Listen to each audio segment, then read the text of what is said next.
बिस्मिल्लाहिर्रहमानिर्रहीम। I am Ataullah Samejo, assistant professor mathematics. Welcome to my YouTube channel maths by sir Ataullah Samejo. बच्चों, आज मैं foundation new additional mathematics का question number 14 लेकर आया हूँ आपके लिए, और होप इसको मैंने बहुत ही इजी वे से डिफ़ाइन किया हुआ है। सबसे पहले आपको मेरा लेक्चर सही सुनना है और उसके बाद प्रैक्टिस करनी है। इंशाल्लाह आपके कॉन्सेप्ट क्लियर हो जाएंगे। क्वेश्चन नंबर 14 को मैंने दो हिस्सों में डिवाइड किया है। पार्ट 1 के अंदर इसका मैं एक्सप्रेस करके दिखाऊंगा, और पार्ट 2 के अंदर मैं ग्रेटेस्ट और लीस्ट पॉसिबल वैल्यू फाइंड करना सिखाऊंगा। सबसे पहले हम प्रॉब्लम को पढ़ते हैं। क्वेश्चन नंबर 14 हमें कह रहा है एन ऑफ यूनिवर्सल सेट के अंदर जो मेंबर हैं 50 हैं, एन ऑफ पी के अंदर 28 हैं, और एन ऑफ क्यू के अंदर 35 हैं। और हमें कह रहा है कि N of P complement intersection Q complement which is equal to X. Express N of P complement intersection Q, N of P intersection Q and N of P intersection Q complement in terms of X, then find the greatest possible value of X. बच्चों, सबसे पहले हमें problem को समझना है, उसके बाद हम इसको सॉल्व करेंगे, तो होप ये वेरी इजी होगा। देखें, सबसे पहले आपको आपके लिए मैंने फॉर्मेशन बनाई है ताकि आपको समझाने में मुझे सहूलत हो। सॉल्यूशन लिखा है मैंने। गिवन दैट, हमें गिवन क्या है, यूनिवर्सल सेट के members which is 50, N of P के मेंबर 28 हैं, एन ऑफ क्यू के वैल्यू 35 हैं, और हमें एक और चीज़ गिवन है कि N of P complement intersection Q complement equal X. एक मैं चीज़ आपको बताता चलूँ, यहाँ पर जो आपने होप के पहले पढ़ा होगा, P complement intersection Q complement is equal to N of P union Q whole complement. De Morgan's laws के मुताबिक ये दोनों इक्वल हैं। क्लियर? तो बच्चों मैंने सबसे पहले ही आपका फार्मूला रिकॉल करा है, ये आपने ऑलरेडी पढ़ा हुआ है। बहरहाल उसके बावजूद भी मेरी पहली कोशिश ये कि आपकी तमाम क्यूरीज, जितने भी प्रॉब्लम्स एक्सरसाइज के डिफ़िकल्ट हैं, उन पे फोकस करूं, और देन में कॉन्सेप्चुअली बाकी टॉपिक पे भी फोकस करूंगा। और सबसे पहला मेरा फोकस उन प्रॉब्लम पे होगा जो डिफ़िकल्ट प्रॉब्लम है, जो लॉजिकल प्रॉब्लम है, और उसके मैं आपको कॉन्सेप्ट दूंगा। तो देखिए, इस सर्किल के अंदर इसको समझने का बहुत ईजी मेथड है मेरे पास। जिधर भी मैंने पेन रखी है, इधर पे आपको पी का पोर्शन नज़र आ रहा है, क्यू नज़र नहीं आ रहा है। जो पोर्शन आपको नज़र नहीं आएगा उसको हम बोलेंगे कॉम्प्लीमेंट। तो ये कहलाएगा पी इंटरसेक्शन क्यू कॉम्प्लीमेंट, और ये दोनों की इंटरसेक्शन का पोर्शन है। और इधर पे देखें बच्चों, आपको क्यू नज़र आ रहा है, पी यहाँ पर ख़त्म हो चुका है, तो मैंने लिखा है पी कॉम्प्लीमेंट इंटरसेक्शन क्यू। और ये आउटर जो है वो आपका P complement intersection Q complement है। क्यू क्योंकि इस बाहर वाले पूरे पोर्शन में आपके पास न पी है न क्यू है, और ये आपका यूनिवर्सल सेट है। क्लियर? तो बच्चों, इसको मैंने बहुत ही ईजी वे में डिफ़ाइन करने की कोशिश की है। सिंपल, आपको सिर्फ थोड़ी सी कंसंट्रेशन से लेक्चर को सुनने की ज़रूरत होगी। हमें पहले पोर्शन में कह रहा है कि आप इसकी वैल्यू फाइंड करें, N of P complement intersection Q, और हमें इंफॉर्मेशन कोई भी नहीं है। देखें, आप इस पिक्चर को देखें, हमें ये पोर्शन फाइंड करना है। हमें कौन सा पोर्शन फाइंड करना है बच्चों? ये वाला, N of P complement intersection Q. तो हम इसको कैसे लिख सकते हैं? देखिए, मैंने इसको बहुत ईजी वे में डिफाइन किया है, सिर्फ आप थोड़ी सी कंसंट्रेशन से सुनोगे। देखिए, ये वाला पोर्शन हम इसको ऐसे लिख सकते हैं, एन ऑफ पी पूरा का पूरा plus this value, N of P plus this value, और ये आपका पी यूनियन क्यू के बराबर हो सकता है। ये किसके बराबर होगा? पी यूनियन क्यू के बराबर। यूनिवर्सल सेट के अंदर दो चीज़ें हैं, एक तो ये पूरा पोर्शन है और इसका आउटर है कॉम्प्लीमेंट वाला। तो हम इसको ऐसे लिख सकते हैं कि N of P plus this portion plus N of P complement intersection Q complement, ये बराबर होना चाहिए यूनिवर्सल सेट के अंदर। देखिए, मैंने लिखा एन ऑफ पी, ये वाला पोर्शन हो गया पूरा सर्किल पूरा, क्योंकि हमें इंडिविजुअल डेटा अवेलेबल नहीं है, तो मैं इसको पूरे को लिखा मैंने N of P plus N of P complement intersection Q. यहाँ तक लिखने में आपका ये पूरे दोनों सर्किल कवर हो गए। Then plus N of P complement intersection Q complement, ये वाला पोर्शन हो गया आउटर। इन दोनों का सम मस्ट बी इक्वल किसके होता है? यूनिवर्सल सेट के बराबर होता है। अब मैंने इसके अंदर वैल्यूज़ पुट की हैं, देखिए आप। एन ऑफ पी की वैल्यू हमें गिवन है 28, ये 28 लिखा, और ये हमें फाइंड करना है, इसको मैंने एज इट लिख दिया है। और प्लस इसकी वैल्यू हमें गिवन है एक्स, वो मैंने लिखा है, इज इक्वल आपके पास 50 गिवन है, वो लिखे मैंने। क्लियर? हमें इसकी वैल्यू फाइंड करनी है ग्रीन की, जिसको मैंने अलग से लिखा हुआ है। अगर हम तमाम वैल्यूज़ को इधर पे लेकर आएँ तो ये 50 - 28 - x। क्लियर? आप 50 में से 28 को माइनस करें, 22 - x, ये आपका वैल्यू मिल गया किसका बच?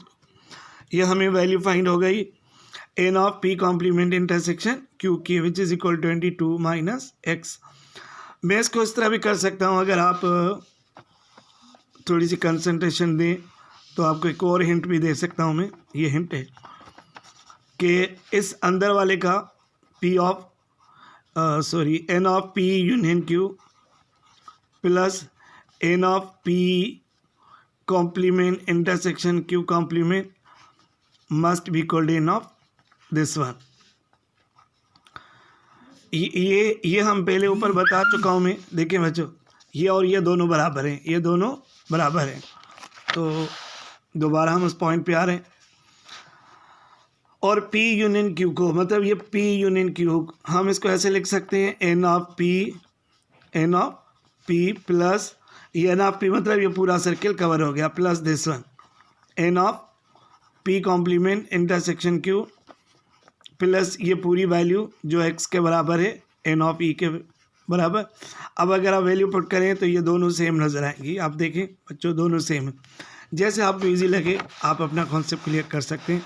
मैंने आपको दोनों वैल्यू से डिफाइन कर दिया।